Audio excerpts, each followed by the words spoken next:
নমস্কার। প্রাথমিক শিক্ষক নিয়োগের যে ২০-২২ যে মামলা সুপ্রিম কোর্টে চলছে, সেই মামলার অর্ডার কপি প্রকাশিত হয়েছে। জানেন যে গতকাল এই মামলার শুনানি ছিল। তো court number 5 supreme court of India, তাহলে এখানে যেটা বলেছে যে অ্যারাইজিং আউট অফ, তাহলে এখানে ফাইনাল জাজমেন্টের order dated 11/4/2023 in MAT 17/25/2022 pass by the honourable high court at Calcutta.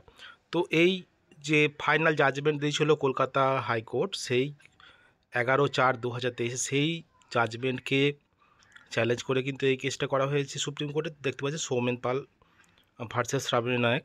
তো 2022 যে রিক্রুটমেন্ট প্রসেস, তারা 2020-22 ডিএলএড ব্যাচকে নিয়ে অর্ডার দিয়েছে মহামান্য সুপ্রিম কোর্ট।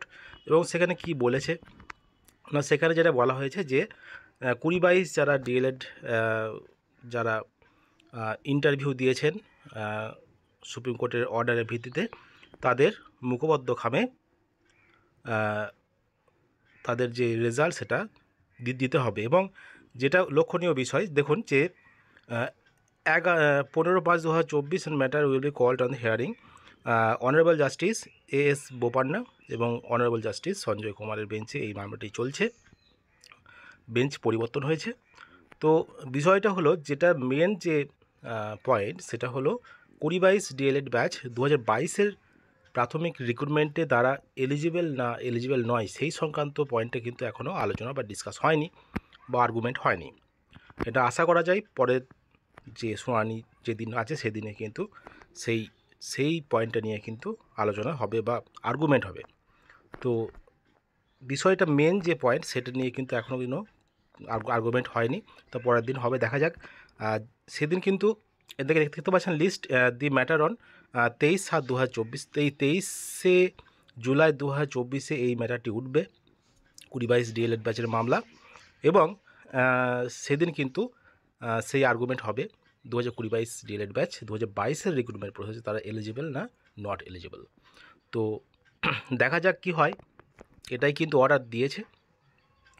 এবং সেখানে সেদিন কিন্তু ওই এনসিটির গাইডলাইন্স সের ভিত্তিতে এনসিটি গাইডলাইন্স তুলে ধরা হবে। এবং সেখানে যে টেট পাস ট্রেন্ডের কথা বলা আছে, নো নোটিফিকেশনের রিক্রুটমেন্ট যে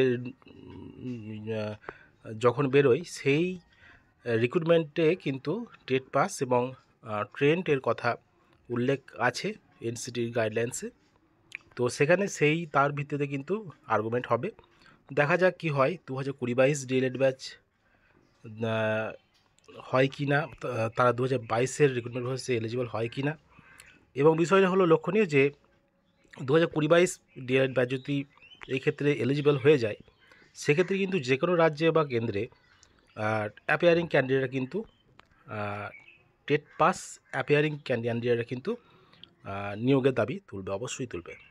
কেননা যারা টেট পাস এবং যাদের ট্রেনিং কমপ্লিট হয়নি, তারা কিন্তু পরবর্তী ক্ষেত্রে কোনো রাজ্যে বা কেন্দ্রে যখনই রিক্রুটমেন্ট নোটিফিকেশন বেরোনো কেন, তারা কিন্তু এই ভিত্তিতে কিন্তু তারা রিক্রুটমেন্টের দাবি জানাবে। এটা হলো ফ্যাক্টর।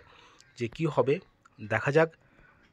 যে মেন পয়েন্টের ভিত্তিতে এখনও আর্গুমেন্ট বাকি আছে।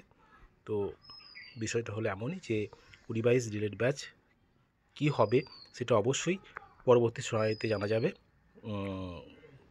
সেটা অবশ্যই সুপ্রিম কোর্ট, মহামান্য সুপ্রিম কোর্টের বিষয়, যে তাদের সেই কী নির্দেশ দেয়, তো সেই সম্পর্কে এটা হলো বিষয়।